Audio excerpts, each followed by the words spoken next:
Graça e paz, meus irmãos, tudo bem com vocês? Eu espero que sim. Queridos irmãos, seguindo nossa série de estudos, o perigo de textos fora do contexto, né? Parte 2.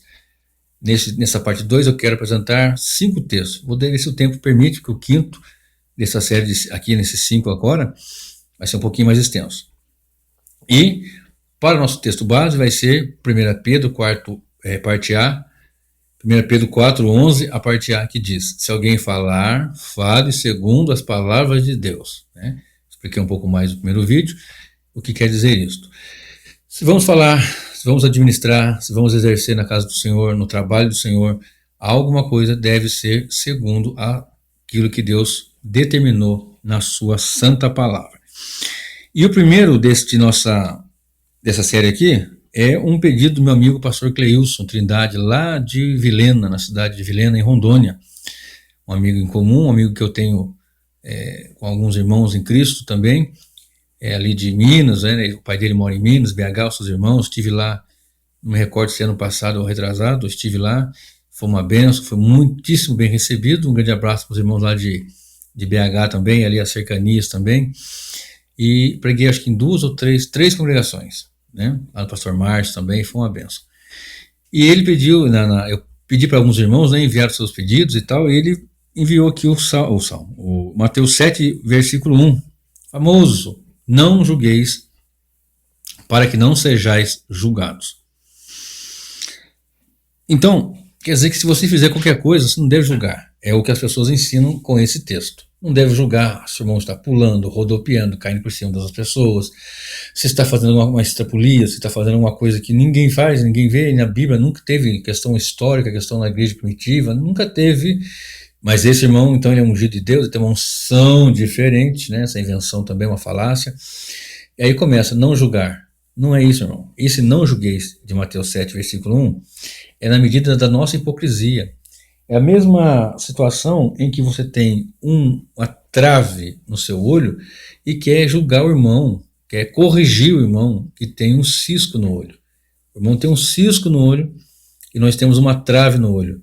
Tira primeiro a trave do seu olho e depois tira o cisco do olho do outro. Tem que tirar também. Mas nós temos aqui a questão é a hipocrisia. Qual que é o contexto aqui? A hipocrisia. Não julgueis para que não sejam julgados. Porque com a medida que julgardes, vos vão julgar também. Já tive experiência de passar por situações em que eu julguei as pessoas de uma forma, eu medi, com a medida boa, né? Uma pessoa que estava em situação difícil, que teve um caso de pecado mesmo, não amaciar e não passar a mão por cima dele, passar a mão no pecado, mas tratar com amor. E quando eu precisei, também receber isso. Com a medida que mediu, fui medido. Então, aqui o contexto não deve ser julgar assim nesses termos aí. Todos seremos julgados pelo Senhor, se você for analisar as Escrituras Sagradas. Esse texto tem seu contexto apontando para a hipocrisia. Se você pegar do versículo 1 ao versículo 5, você vai entender bem isso.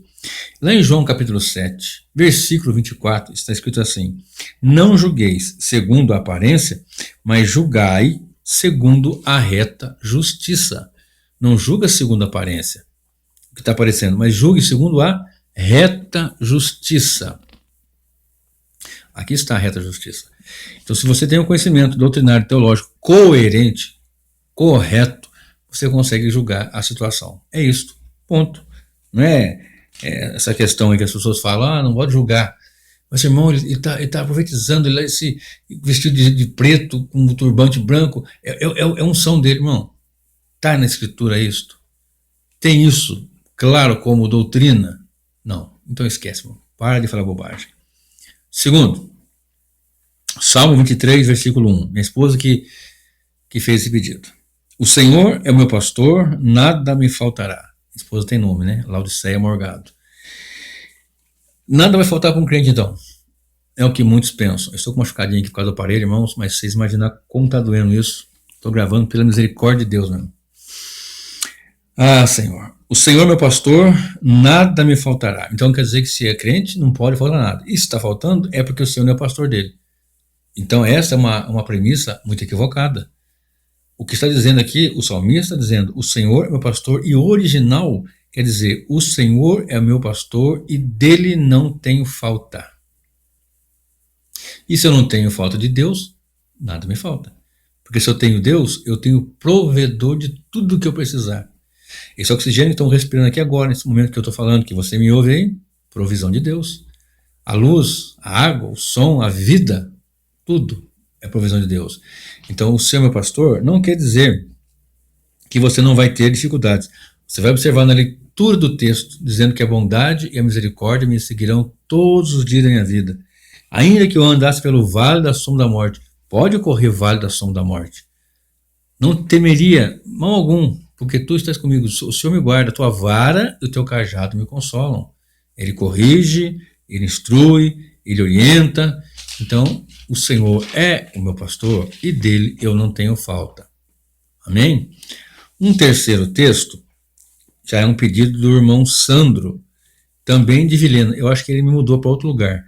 Acho que para Mato Grosso, não tenho certeza, mas o irmão Sandro que eu conheci lá em Vilhena, né? Ele pediu o texto de 1 Coríntios, capítulo 11, do versículo 13 ao versículo 15.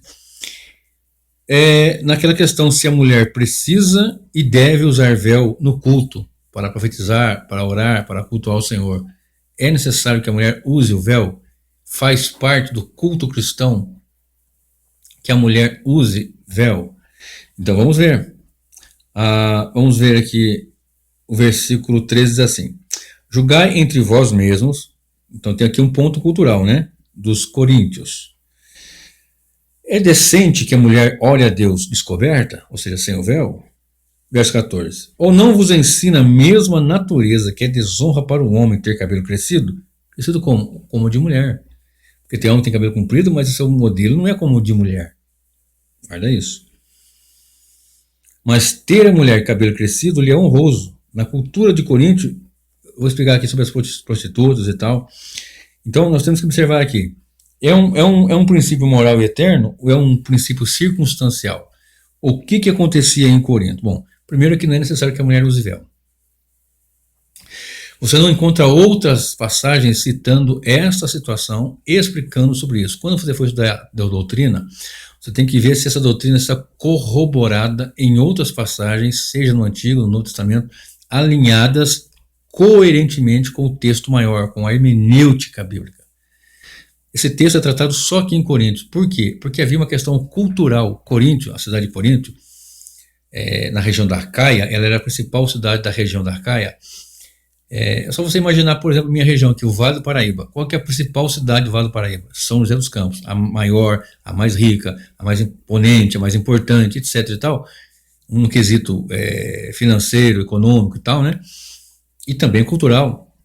Mas é a mais importante aqui do Vale do Paraíba. Então imagina, a região da Arcaia tinha a sua principal cidade como Corinto, né? Então, era uma cidade habitada por judeus, por gregos e por romanos, que era uma miscelânea dessa cultura. Então, para o judeu, era natural que as mulheres usassem o véu e era honroso, elas tinham esse costume. Já para o grego e para o romano, era diferente. Na cidade de Corinto, você tem naquela região toda ali, muitas situações ali entre os gregos, inclusive, né, a questão do templo de Afrodite. O templo de Afrodite ali, ele tinha, em ocasiões festivas principalmente, mais de 1000 prostitutas estavam ali. E cada prostituta sacerdotisa era uma prostituta cultual, do culto, e tinha homens também que faziam isso. E essas prostitutas, elas faziam o quê? Raspavam a cabeça. E elas tinham que se deitar com um estranho a cada celebração, uma vez por ano pelo menos, tal. É uma situação bem complicada. Eram sacerdotisas que raspavam a cabeça. E também havia a questão da mulher divorciada também. Então era honroso que a mulher tivesse por causa da cultura. Você não encontra essa passagem, é outra citação para isso aí. Então há problema de uma mulher hoje usar véu? Se ela quiser usar, é problema dela, mas ela não pode usar isso como regra, como doutrina bíblica, né? Não há problema algum, né, de que... Você já ouviu? Eu ouvi um testemunho há muitos anos de um irmão aí, sei lá, que chegou no inferno e que o anjo media o cabelo da mulher e perguntava: tosqueou o cabelo? Não, então tá beleza. Tosqueou o cabelo? Tosqueastes, né? Ele fala bem assim. Sim, aí o anjo media, aí pegava e jogava no inferno. Gente, pelo amor de Deus, né? Tem isso nas escrituras? É contexto bíblico isso? Não. O contexto ali não era princípio moral e eterno, era tão somente uma questão circunstancial. Lembrando que a cidade de Corinto tinha a igreja em Corinto, evidentemente, que tinha muita dificuldade, né? Era uma igreja bastante complicada. Esse terceiro texto, 1 Coríntios 12, 31, é um pedido do irmão Célio, diácono Célio, e a gente congrega junto aqui na Batista. Ele está perguntando sobre o Coríntios 12, 31, que diz assim.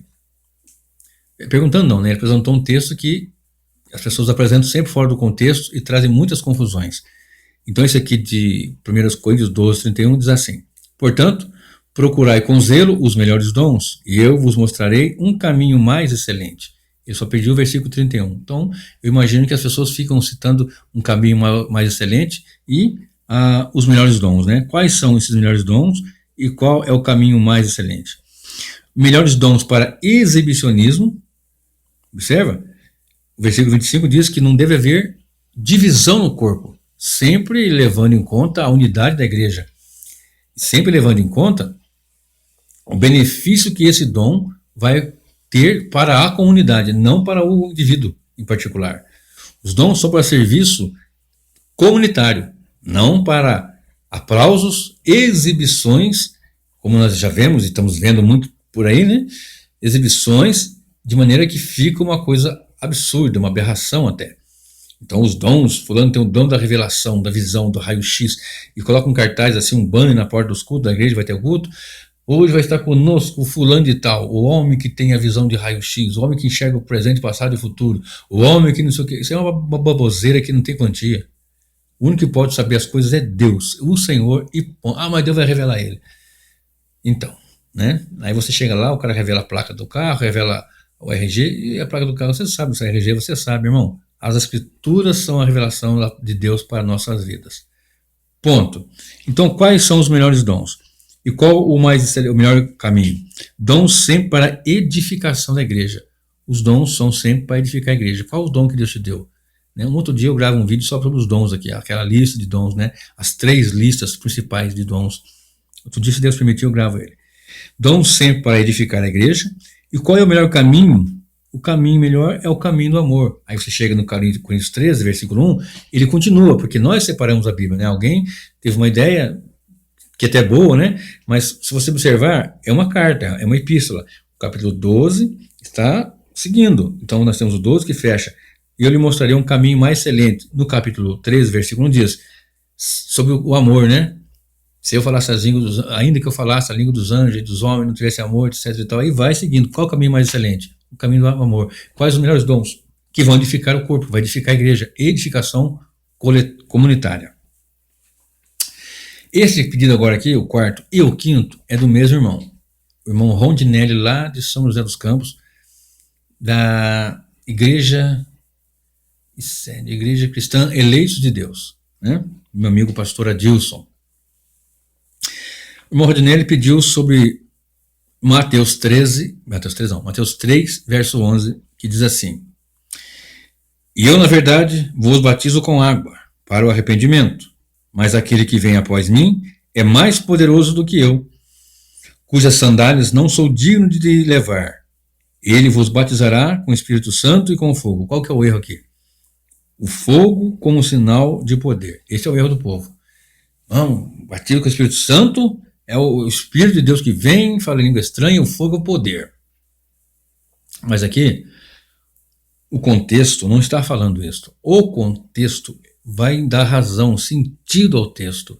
E o texto não sai do contexto, porque se o texto sai do contexto, se torna um pretexto para tantas falácias que têm acontecido. Então vamos lá. O contexto fala de juízo. Note no versículo 8, produzir, pois, fruto digno de arrependimento. Se não ler tudo, meu irmão, fica bagunçada a cabeça. O versículo 8 diz, produzir, pois, frutos dignos de arrependimento. E vocês não têm, versículo 9, nem adianta você dizer que são filhos de Abraão, que Deus pode suscitar filhos dessas pedras aqui, certo? Verso 10, e também agora está posto o machado à raiz das árvores. Toda árvore, pois, que não produz bom fruto, é cortada e lançada no fogo. Batismo com o Espírito Santo e com fogo. Batismo com o Espírito Santo é o Espírito de Deus na vida daquele que é eleito, que é salvo. Ele ouve a verdade, ele é selado pelo Espírito Santo. Todo cristão, todo aquele que tem Jesus Cristo, evidentemente salvo, tem o Espírito Santo. É batizado no Espírito Santo. E o fogo? O fogo aqui é a condenação. A mensagem de Jesus Cristo, ela produz vida para quem obedece e produz morte para quem rejeita. É cheiro de vida para quem tem vida e cheiro de morte para quem tem morte, para quem é da morte, para quem não quer, quem rejeita. Ponto. Aqui é de juízo. Este fogo não é fogo de poder. Vamos buscar fogo e poder. 23, 29 de Jeremias fala: não é minha palavra como fogo e como um martelo que esmiuça a penha. A palavra de Deus é fogo, purifica, queima, clareia, esclarece. Mas este fogo aqui é fogo de juízo condenatório. Note bem o contexto. Produzam, pois, fruto digno de arrependimento. Está posto o machado à raiz, e quem não produzir fruto vai ser lançado no fogo. Batizados com o Espírito Santo e com fogo. Esse quinto também aqui vai demorar um pouquinho mais. Esse aqui também é um pedido do irmão Rondinelli. E é Mateus não, oh Jesus, é Malaquias 3:10. Malaquias 3:10. Conhecido, famoso, né? E que diz assim, e talvez por causa dessa minha exposição eu perca metade dos meus inscritos do canal, né? Trazei todos os dízimos à casa do tesouro, para que haja mantimento na minha casa, e depois fazei prova de mim, diz o Senhor dos exércitos, se eu não vos abrir as janelas do céu e não vos derramar sobre vós uma bênção tal, até que não haja lugar suficiente para recolher. Ou seja, uma bênção abundante, né? Lembrando que eu estou usando a Almeida Corrigida Fiel. Esse texto, ele está dentro de um texto maior, evidentemente. Todo o texto está. Se você pegar, para quem que está sendo escrito essa palavra? Se você pegar o capítulo, eu vou até abrir aqui em Malaquias, eu não tenho os textos, mas eu vou ter que ler um pouquinho aqui para dar uma compreensão melhor. Olha só, Malaquias. Se você pegar capítulo 2, versículo 1. Agora, ó sacerdotes, este mandamento é para vós. Falando ao sacerdote, capítulo 2, versículo 1. Capítulo 1, versículo 1. Peso da palavra do Senhor contra Israel por intermédio de Malaquias. Com Israel. Claro que eu estou só pincelando aqui, irmãos. Isso aqui. Eis que aí vai falando, tal. E quando chega no versículo 10, trazei todos os dízimos à casa do tesouro para que haja mantimento na minha casa, e depois fazei prova de mim, diz o Senhor. Dos exércitos, se eu não vos abrir a janela do céu e não derramar sobre vós uma bênção tal, que não haja lugar suficiente para recolhê-las. E ele vai falando aqui, mas como vamos roubar o Senhor? Aí esse texto é o texto usadíssimo sobre dízimo. Mas nós temos aqui alguns dízimos para citar nessa hora. Então, para eu responder o contexto de Malaquias 3:10, eu preciso contextualizar isso daqui. E tem passagem aqui em Malaquias que é para o povo mesmo, não é uma mensagem só para o sacerdote. Eu citei dois aqui rapidamente, talvez eu tenha que fazer um vídeo só sobre o dízimo, né?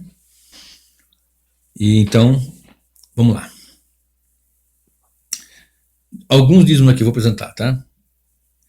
Gênesis 14:20 fala do dízimo de Abraão. Se você pegar o versículo 18 em diante ali, você vai ver que Abraão, depois de ir para um confronto com pessoas ali que fizeram algumas coisas erradas ali, invadiram as terras, levaram até seu sobrinho junto, o sobrinho que é Ló, né? Ele vai lá, vence esses homens, esses reis, e pega os seus despojos. E Abraão dá 10% para Melquisedeque, né? Rei de Salém. Aqui tem um contexto profundo, profético, apontando para Cristo. E isto não está dizendo que era uma regra. Ele fez. A Bíblia só fala que ele fez essa ocasião. Ele pegou e deu. Mas ele tinha um costume. A Bíblia diz que ele fez. Como de costume que ele fazia sempre? Não. Pegou e fez, ponto. Temos que ser sincero com o texto. Se você observar, era comum oferecer ao Senhor, ou no caso, no Deus dos pagãos, né, e até autoridades.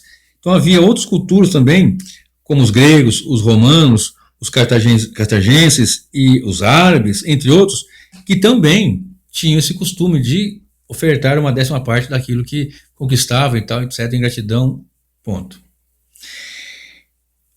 Também você vai encontrar o dízimo de Jacó, Gênesis 28 e 18 a 22, né?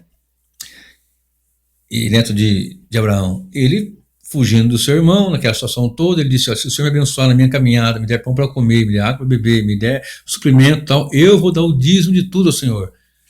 Não mostra nenhum texto que ele deu o dízimo. Eu vi uma vez um judeu dizendo que o dízimo ele pagou para Esaú, quando ele volta, se encontra com Esaú e leva aquele monte de coisa, Esaú não quer, não, mas leva assim, pegou. Era aquilo. O texto não está dizendo, eu tenho que forçar o texto.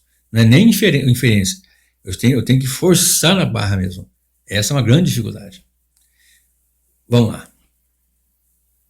Está dizendo que é para fazer sempre? Ele fazia? Não.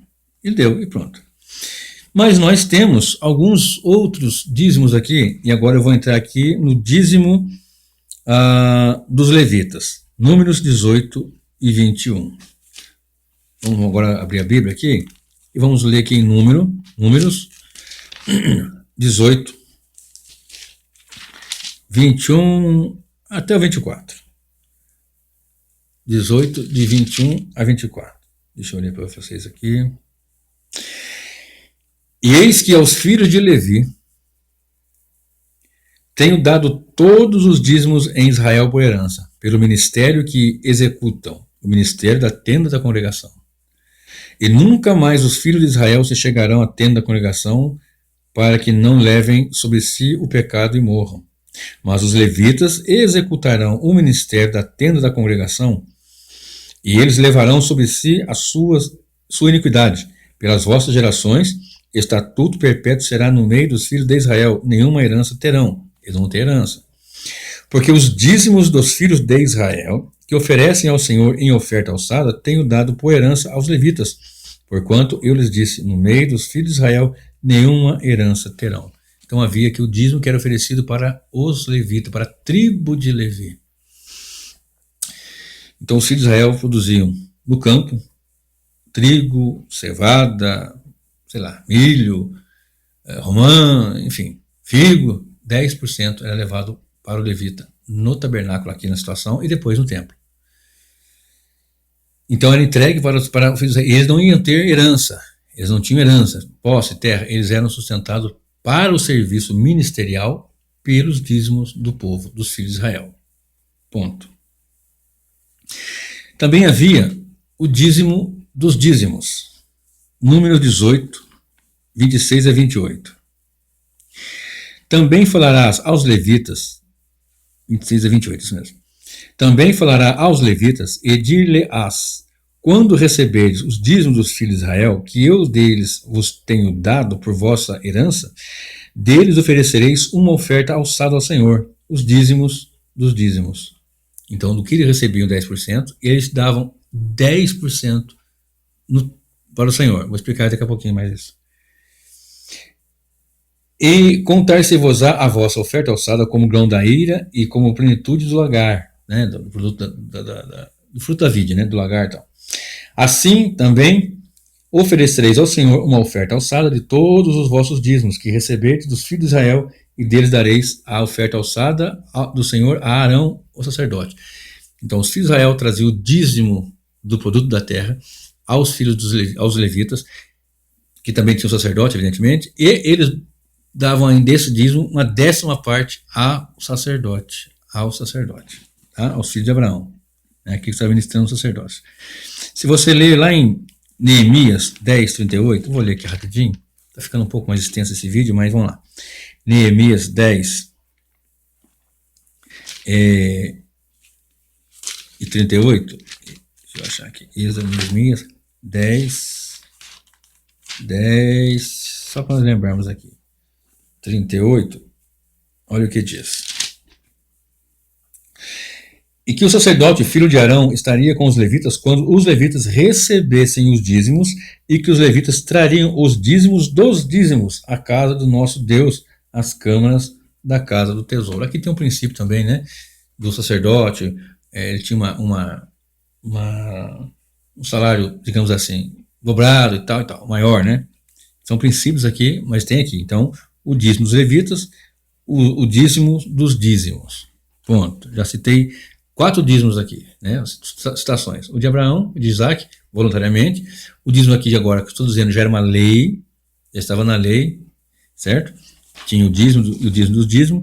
E agora tem um terceiro dízimo, o dízimo das festas. Olha só. Deuteronômio 12, 5 e 6. Eu vou ler Deuteronômio agora, também na lei, 12, 5 e 6. Glória a Deus. Deuteronômio 12, 5 e 6. Assim, não fareis ao Senhor vosso Deus, mas o lugar que o Senhor vosso Deus escolher de todas as vossas tribos, para ali pôr o seu nome, buscareis para a sua habitação e ali vireis. O que é o dízimo que eu estou citando agora? É o dízimo das festas, ou o dízimo festivo. Sobre esse evento, Deus havia dado ordem para que, dentre os holocaustos, os sacrifícios, as ofertas alçadas, os votos, as ofertas voluntárias e a entrega dos primogênitos, os israelitas trouxessem ao lugar que ele escolheria também os dízimos, que deveriam ser extraídos dos 9 décimos. Já haviam dado 10%, ficaram com 90%. Então, desses 90%, desses 9 décimos, eles teriam mais 10% para oferecer nas festas. Vamos lá.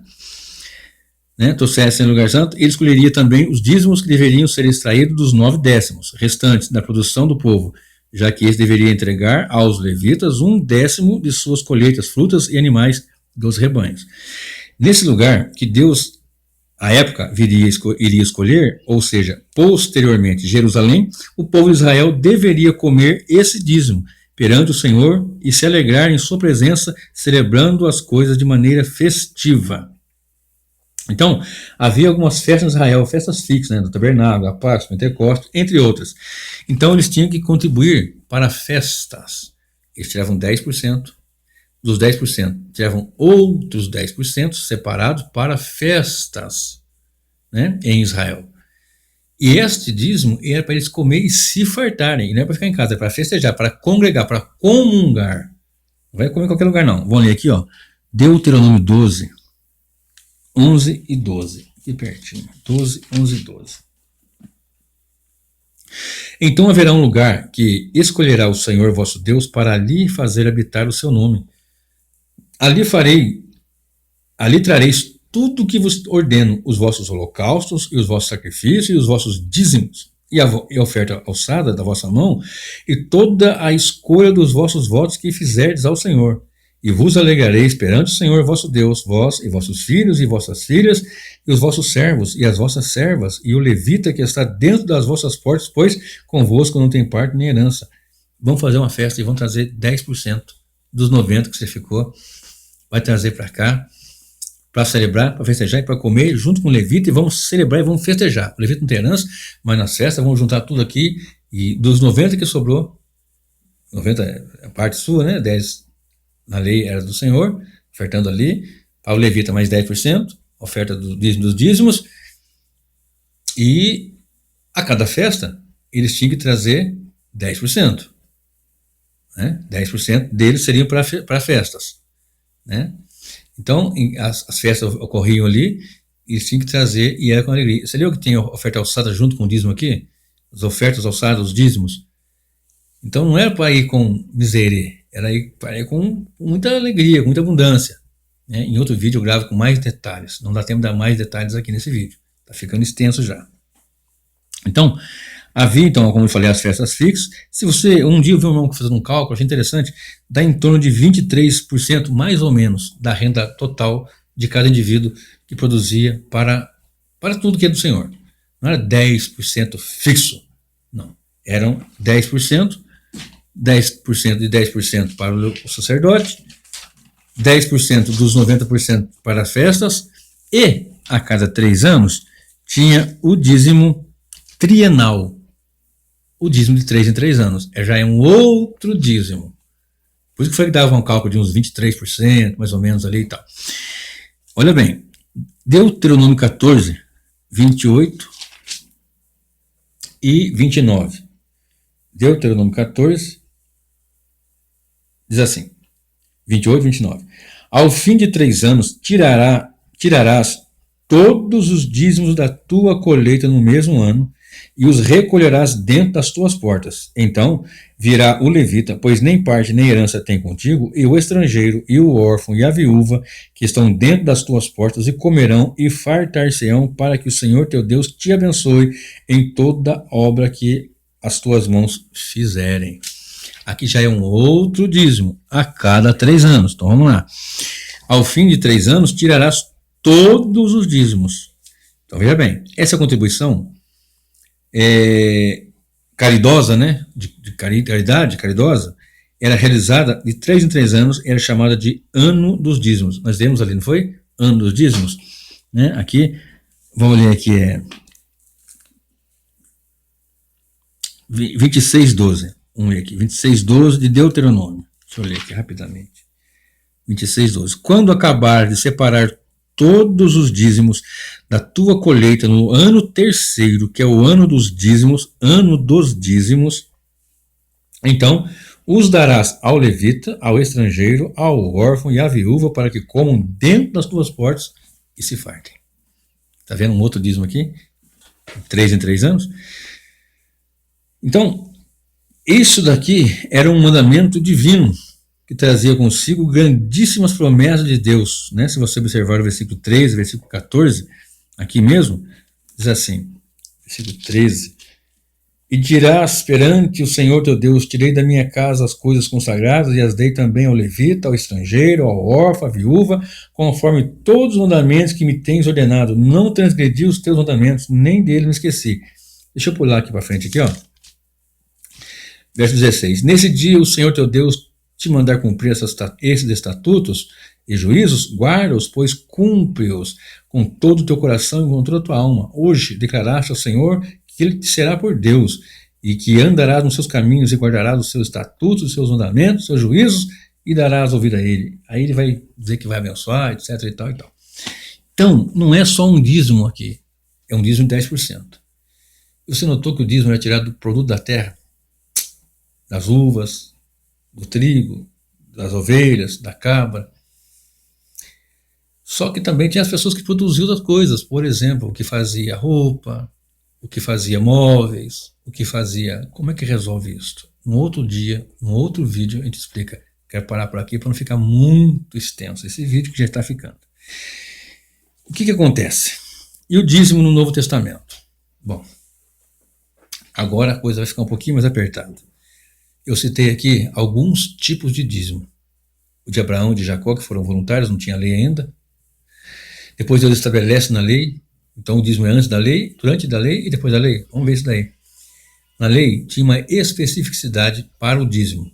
Trazei todo o dízimo à casa do tesouro. Aonde é a casa do tesouro? No templo. Aonde é o templo? Não tem mais.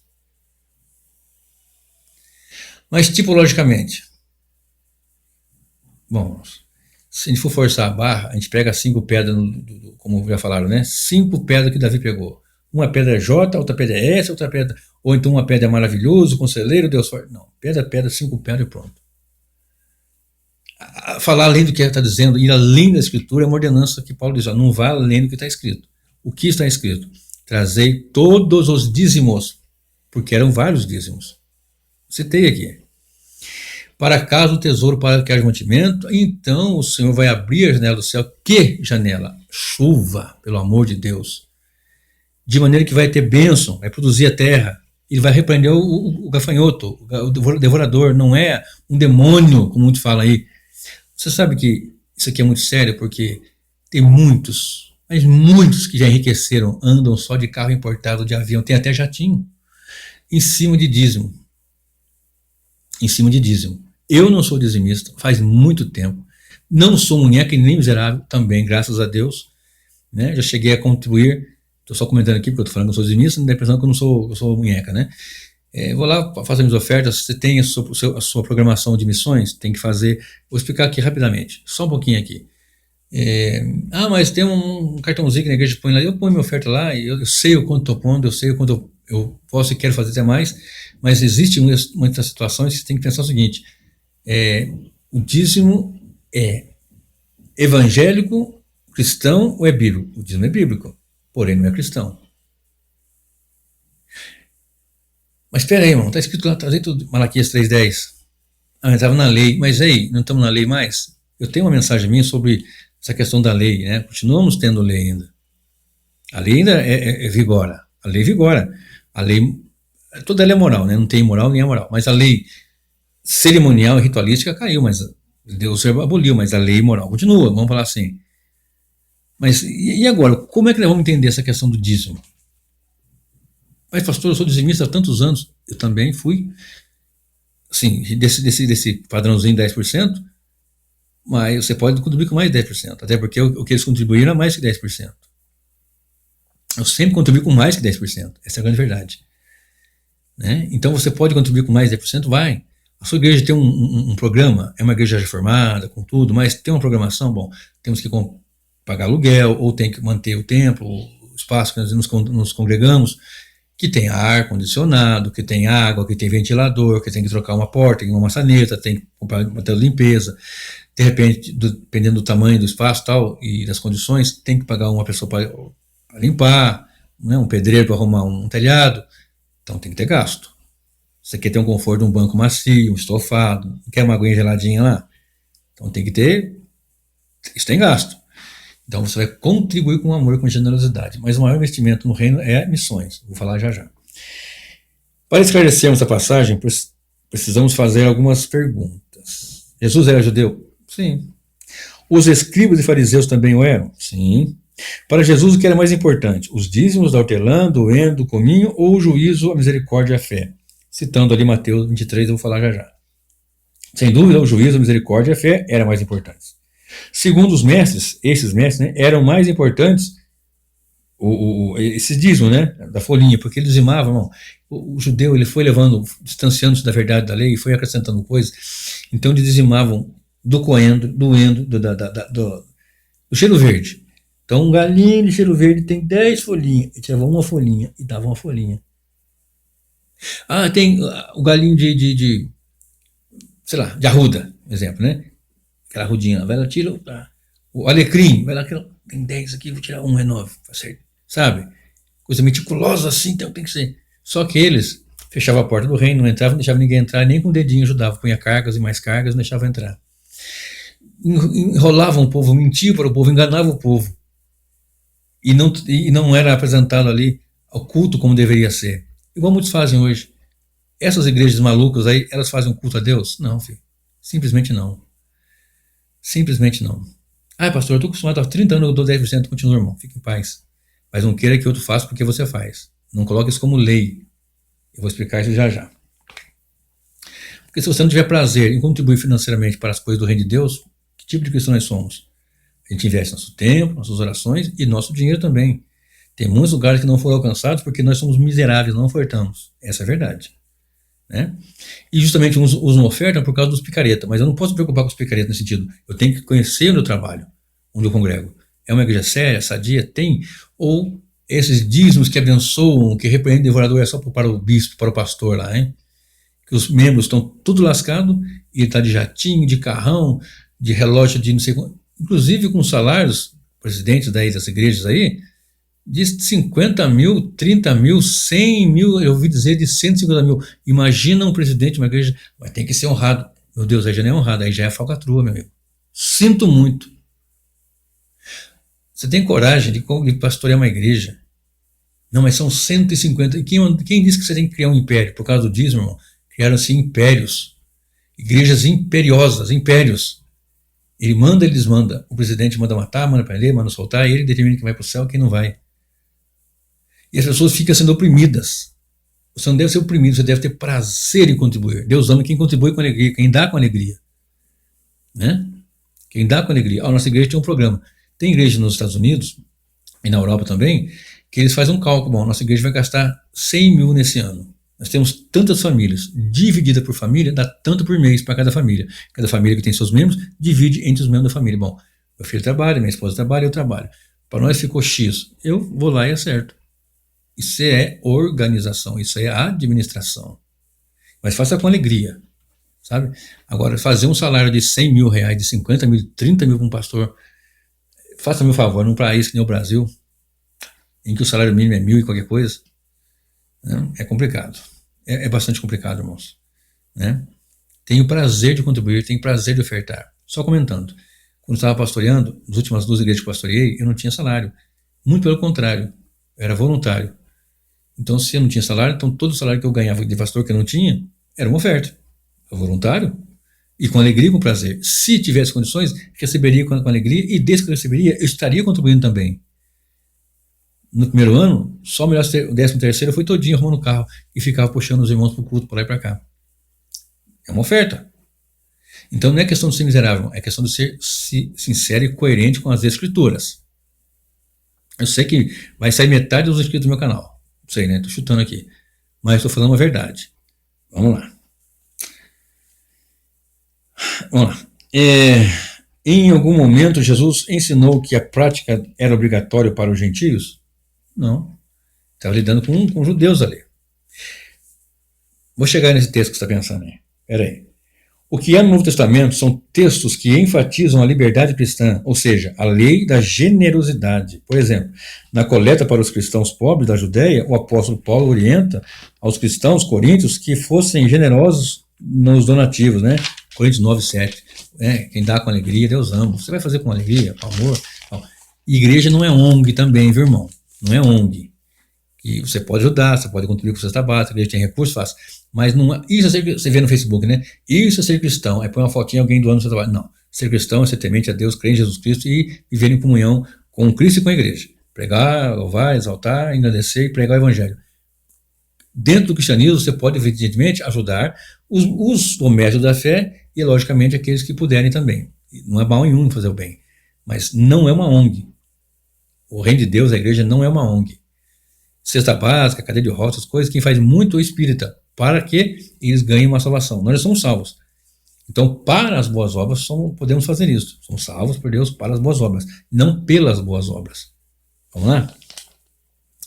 A prática da liberdade cristã provoca bênçãos da parte de Deus, né, sobre quem tem um coração convertido e generoso. Esse aqui eu vou ler, segundo os Coríntios 9, 8-11. Segundo aos Coríntios 9, de 8-11. 9, tá aqui, 9, 8-11. E Deus que é poderoso para fazer abundar em vós toda graça, a fim de que, tendo sempre em tudo toda a suficiência, abundeis em toda boa obra, conforme está escrito, espalhou, deu aos pobres, a sua justiça permanece para sempre. Pensa, irmão, você vai contribuir, Deus te abre as portas e assim por diante. Eu, nessa pandemia, glorifico a Deus que eu estava com 2 empregos registrados em carteira, em hospital. Fazia 12 horas num, 12 horas no outro. Optei por ficar em um só para ter mais tempo com a minha esposa, somos só nós 2, né, os filhos do grande, e mais tempo para me dedicar às escrituras, ao estudo bíblico. Foi opção minha, mas Deus me abriu a porta, né? Deus abriu essa porta. Então, biblicamente, a prática do dízimo hoje não é lei para os cristãos. Vamos lá. Algumas considerações que eu estimo que sejam relevantes. Pregar dízimo obrigatório é desconhecer o contexto das escrituras. É desconhecer. Não, mas eu tenho que dar o dízimo do meu bruto, não sei o que, se eu ganho 1.800, mas eu recebo líquido 1.500, eu tenho que tirar. Irmão, presta atenção. Lembra que eu falei? Quem dizimava ali do produto da terra, do rebanho, né? Outro dia eu falo com mais profundidade isso, irmão. Deixa eu para outro dia, senão não vai dar tempo aqui hoje. João 1:17 fala assim, eu vou ler, né? Se eu não lembro de cabeça. João 1:17. Olha o que diz. João 1:17. Porque a lei foi dada por Moisés, a graça e a verdade vieram por Jesus Cristo. Peraí, mas a lei não é verdade também? Claro que é. Mas a lei não é graciosa diante de Deus? Evidente que é. Mas o que está acontecendo aqui é o seguinte, a lei foi dada por Moisés. Agora, graça e verdade, Moisés não podia dar. Quem pode dar isso é Cristo. A graça e a verdade vieram por Jesus Cristo. Tudo veio dele, tanto a lei como a graça e a verdade. Então quer dizer que na graça eu não preciso contribuir, eu não preciso dizimar? Não. porque você tem que ter o templo. Na casa do tesouro você não tem o templo. Né? Você tem que analisar as situações. Não era um dízimo, era os dízimos. Porventura, na sua igreja, faz o dízimo dos 3 anos, que vai juntar todo mundo, junto com o sacerdote e com os irmãos pobres, a viúva, o peregrino, etc. e tal, e vão comer ali. Porventura, nas festas, traz-se 10% dos seus 90 que já ficou contigo para que se faça uma festa ao Senhor, nos moldes bíblicos, Pentecostes, tabernáculos e... fugiu agora. E Pentecostes, tabernáculos e... isso, as 3 festas aí. Porventura tem isso, as principais, né? Tá vendo como é que o negócio não é tão simples assim? Qual texto em que, literalmente, não apontando, mas dizendo que nós cristãos temos que dar 10%? Você não vai encontrar, meu irmão. Mas também não vai encontrar nenhum texto dizendo que você não deve ser generoso e contribua com amor para que o reino de Deus se expanda. Nenhum texto dizendo que é 10% e nenhum texto dizendo que não é 10 ou 20 ou 30, quanto seja. Presta bem atenção. Jesus fez a transição da lei cerimonial e ritualística para a graça em sua essência gloriosa. Quando Jesus vem, sempre houve graça, meu irmão, mas o tempo da graça, efetivamente, com Cristo, é o esplendor. Gálatas 4, versículo 4. Vamos ler? Gálatas 4, verso 4. Aqui está. Mas vindo a plenitude dos tempos, Deus enviou seu Filho, nascido de mulher, nascido sob a lei. 5. Para remir o que estavam debaixo da lei, a fim de recebermos a adoção de filhos. Né? Graça e lei, a lei aponta para a graça em Cristo Jesus. Né? Então ele veio nascido sob a lei, ele cumpriu a lei. Vamos ver aqui um ponto aqui muito importante, é o que está aqui em Lucas 16, diz assim: a lei e os profetas duraram até João. Desde então é anunciado